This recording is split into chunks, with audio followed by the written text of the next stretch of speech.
So I'm in my in-home studio. It's about roughly around 5:30 right now, so lighting is a little bit poor. It's one of the reasons why I have stopped the 8 to 11 art sessions that I was trying to do. I need to get better lighting in here. I typically work at my school studio where I have all the lighting, and then I bring it home and I'm able to look at it all and kind of do all of the critiquing at home because it's up on the walls, and so I'm able to just, as you guys know, I've written about it a couple times. I go ahead and I just put it up on the walls and I just stare at it for a while. So the work that's here today, I've got about 4 pieces that I'm working on. 2 of them are in progress right now, and there'll be many more to come. These are going to be towards my 45-hour review. That's kind of where I'm gearing these, or they will go in there.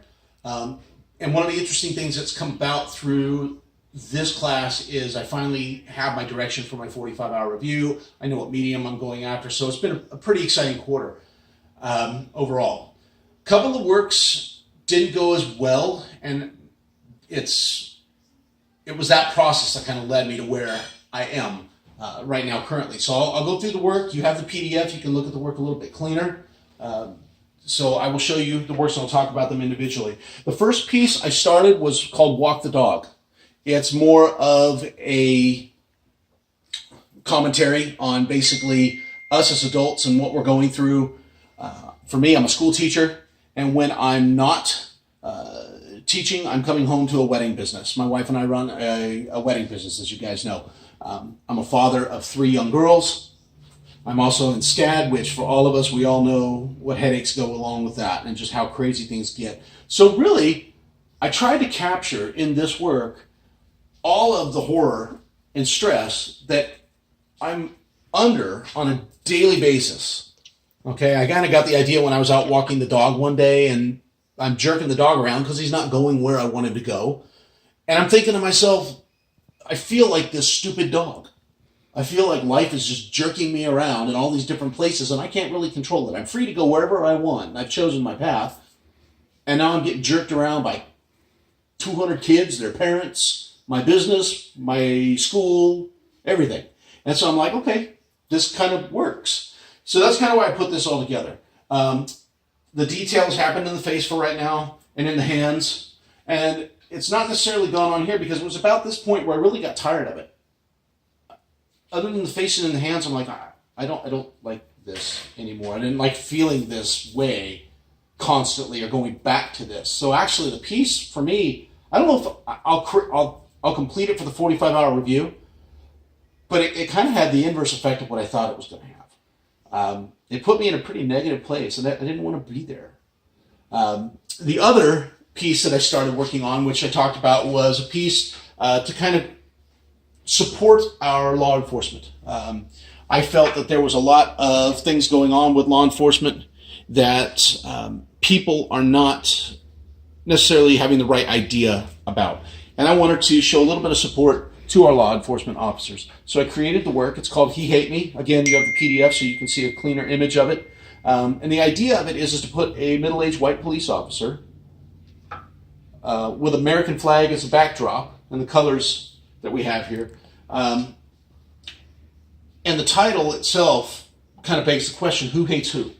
Does the police officer hate you? Do you hate the police officer? Does America hate the police officer? Okay, so there's a lot of controversy and questions going on with that issue itself, and I wanted to make sure that I captured that, and I felt that that best exemplified that. It was at this piece when I finally realized I don't like political commentary. I don't like what it does. I didn't like living in that. I didn't like thinking about it. I was really bitter with that. I didn't want to be a part of that. And so I wanted to move forward. And so in thinking about that, I wanted to get back to the fun images, the really kind of fantastical, fun middle school, high school environment that I'm in every day. I've got young kids. I'm also a teacher. I'm surrounded with it. So in keeping with my proposal in the beginning of the year, there was one piece, I called it the Boogeyman at the time, and I switched it up and actually turned it into what I call the Teacher, which is a self-portrait of myself. I've never done one, so I thought, why not? You know, it's fun. Let's do one of me. Traditionally, I wear a pea coat in the mornings, so if ever you see me at school in the morning, this is the pea coat I'm usually wearing. On a cool autumn, fall, winter day, in the afternoon, I've got the aviators on, my hair, receding hairline, earrings, rings on the fingers, bracelets. I mean, it's who I am. It's a lot of fun. And I figure, you know what? Do a self-portrait of that, call the teacher. It fits in with what it is I was doing with my daughters, and the I Love Bubbles theme, and, the dancing fool that I have my one daughter doing. It just kind of fit that whole approach. And so I started to enjoy painting again. I've started to enjoy everything about our class and the program again. It's where I need to be. Okay. And then I got to talking to Professor Eltringham a little bit more, discussing mark making, where I'm really good at. And I'll have to admit, I've been missing getting back into the charcoal. I put the charcoal away because I wanted to really invest time at SCAD in painting. I've not really ever given painting that love that I've given the charcoal and graphite, which is probably why I'm good at it. So I wanted to kind of develop that. And I think I've done that to a point, but I need to get back to the charcoal and the graphites. Now, this is the last piece that I'm working on right now. I'm layering in layers up here. I haven't worked down here. It has to have a base coat on. This is a student that I've taught for the last 3 years. She, at 15 years of age, was battling severe cases of fibromyalgia. She'd been in the hospital for 2 days at a time. She'd come in and, still go to class. You'd never know anything was wrong. She's always happy. She's always trying to learn. This is a student that I really admired. And the more I got to know her, the more I really paid special interest to the hijab and why she wears it. Because there are other students who wear it as well. And I wanted to know, for her, what does that mean? And so the more I got to know Sarah, the more I got to understand why she wears that. It's a personal choice. And so the next 2 works that I'll be doing are 2 students that also wear the hijab. One of those students has taken it off, though. And I find that interesting. The reason I find it interesting is because she's been under so much pressure in a very strong community here in South Texas to not necessarily, wear something that is special to her and to her family, and to conform to, social norms of what a normal teenage girl would look like. She removed it.